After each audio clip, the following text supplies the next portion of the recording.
Salam sejahtera, saya Odlin Ketani, ini ringkas TVS.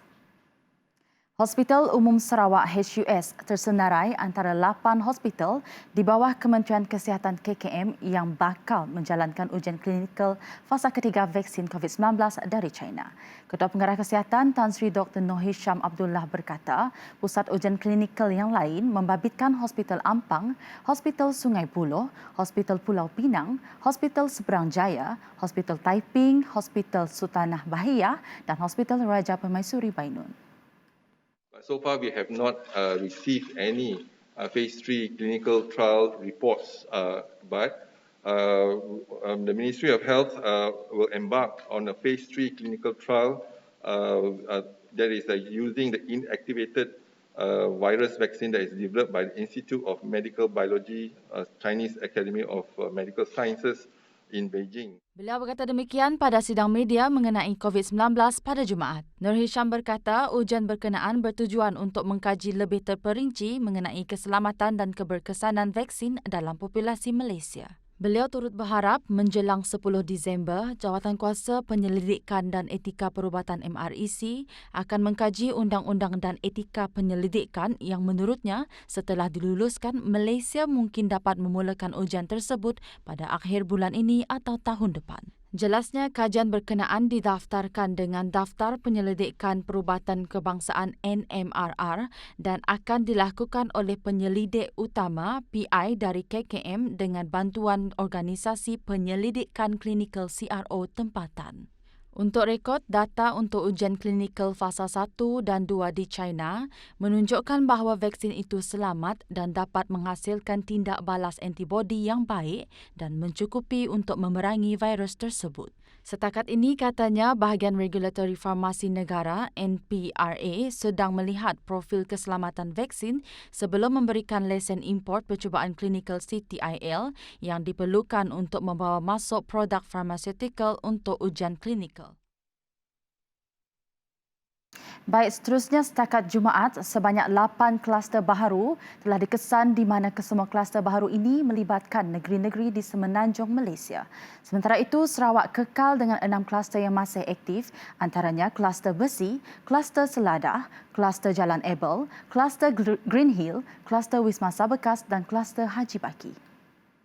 Menurut Ketua Pengarah Kesihatan Tan Sri Dr. Noor Hisham Abdullah, kluster-kluster ini yang telah dikenal pasti adalah kluster Tapak Bina Muda, kluster Tapak Bina Galeri, kluster Bukit Dalam, kluster Cempaka, kluster Sungai Cincin, kluster Huma, kluster Jalan Genting dan kluster Atabara. Bagaimanapun, tiada kes kematian dilaporkan menjadikan jumlah kumulatif kes kematian disebabkan oleh COVID-19 sebanyak 376 kes atau 0.54% daripada jumlah keseluruhan kes. Sementara itu, di Sarawak, daerah Miri telah bertukar daripada status kuning kepada status hijau setelah tiada kes jangkitan tempatan dikesan atau dilaporkan dalam tempoh 14 hari yang lepas. Setakat 4 Disember 2020, satu kes baharu membabitkan warga negara Indonesia dikesan di daerah Kuching. Ini menjadikan jumlah keseluruhan kes positif COVID-19 di Sarawak meningkat kepada 1,067 kes. Daerah Kuching dan Serian kekal berstatus kuning dengan jumlah keseluruhan 3 kes jangkitan tempatan dilaporkan dalam tempoh 14 hari yang lepas, manakala 37 buah daerah lain kekal berstatus hijau. Jabatan Perkhidmatan Veterinar Sarawak Cawangan Limbang kini giat menjalankan operasi pemvaksinan anjing bertuan di daerah berkenaan. Demikian dedah Menteri Muda Pemodenan Pertanian, Tanah Adat dan Pembangunan Wilayah Sarawak, Datuk Dr. Abdul Rahman Ismail. Katanya, ia susulan langkah Jawatankuasa Pengurusan Bencana Negeri JPBN Sarawak mengisytiharkan Kampung Limpaki Limbang sebagai kawasan baharu wabak rabies. Untuk rekod, sebanyak 9 sesi kempen kesedaran telah diadakan di daerah Limbang setakat tahun 2020 melibatkan Jawatankuasa Kemajuan dan Keselamatan Kampung JKKK, Ketua Kaum dan orang awam. Tegasnya, Jabatan Perkhidmatan Veterinar Sarawak, Limbang akan terus giat melakukan pemvaksinan anjing dari rumah ke rumah yang diberikan secara percuma. Jabatan Perkhidmatan Veterinar Sarawak mengingatkan adalah menjadi kesalahan untuk membiarkan anjing lepas bebas dan membawa anjing keluar dari kawasan wabak rabies tanpa kebenaran bertulis daripada pihak berkuasa veterinar negeri.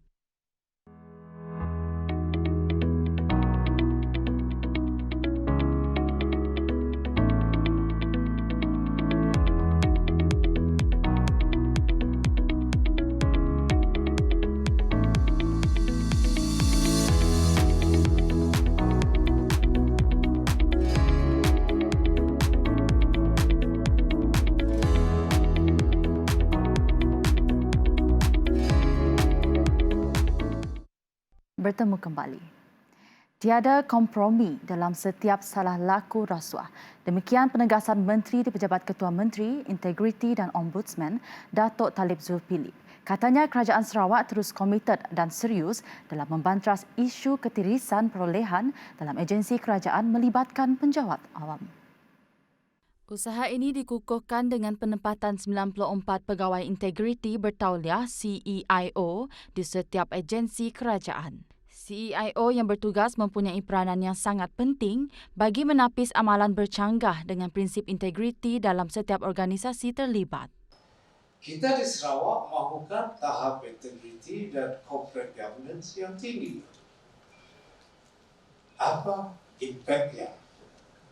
Kalaulah pegawai integriti berkesan, maka kesilapan, perbuatan jenayah dan konflik of interest dapat dibendung. Yang merosakkan performance atau prestasi ialah konflik of interest, tidak patuh dengan undang-undang, sengaja menyalahgunakan kedudukan.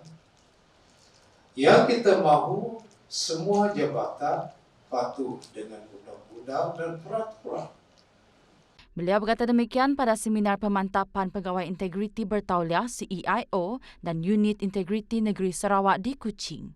Untuk rekod, semua pegawai CEIO ditempatkan di 69 organisasi, antaranya di pentadbiran bahagian, kementerian, jabatan dan badan-badan berkanun di seluruh negeri. Kawalan Sempadan Sarawak Kalimantan perlu diperketatkan bagi mengekang kemasukan pendatang asing tanpa izin parti ke negeri ini. Ia termasuk memperbaiki proses kemasukan di sempadan agar masalah dapat ditangani dengan lebih berkesan. Walaupun isu kemasukan parti bukan perkara baharu, namun ia perlu diatasi dengan segera bagi mengelak kebanjiran rakyat asing di negeri ini sama ada secara sah atau sebaliknya. Kata Menteri di Pejabat Ketua Menteri, Integriti dan Ombudsman, Datuk Talib Zulkifli, kerjasama semua pihak amat penting bagi memastikan hasrat ini dapat dicapai termasuk agensi berkaitan serta orang awam. Menurutnya, terdapat kes yang melibatkan rekod kemasukan ke negeri ini namun tiada rekod keluar atau kembali ke negara asal. Menyedari sebab kemasukan pendatang asing ke negeri ini untuk mencari pekerjaan namun katanya ia juga harus dikawal. Beliau menyarankan agar parti yang didapati tinggal lebih masa di Sarawak tanpa dokumen sah perlu dihantar pulang ke negara asal. Baik, laporan itu tadi mengakhiri ringkas TVS untuk jam ini. Teruskan kesetiaan anda bersama kami. Saya Odlin Katani, salam hormat dan jumpa lagi.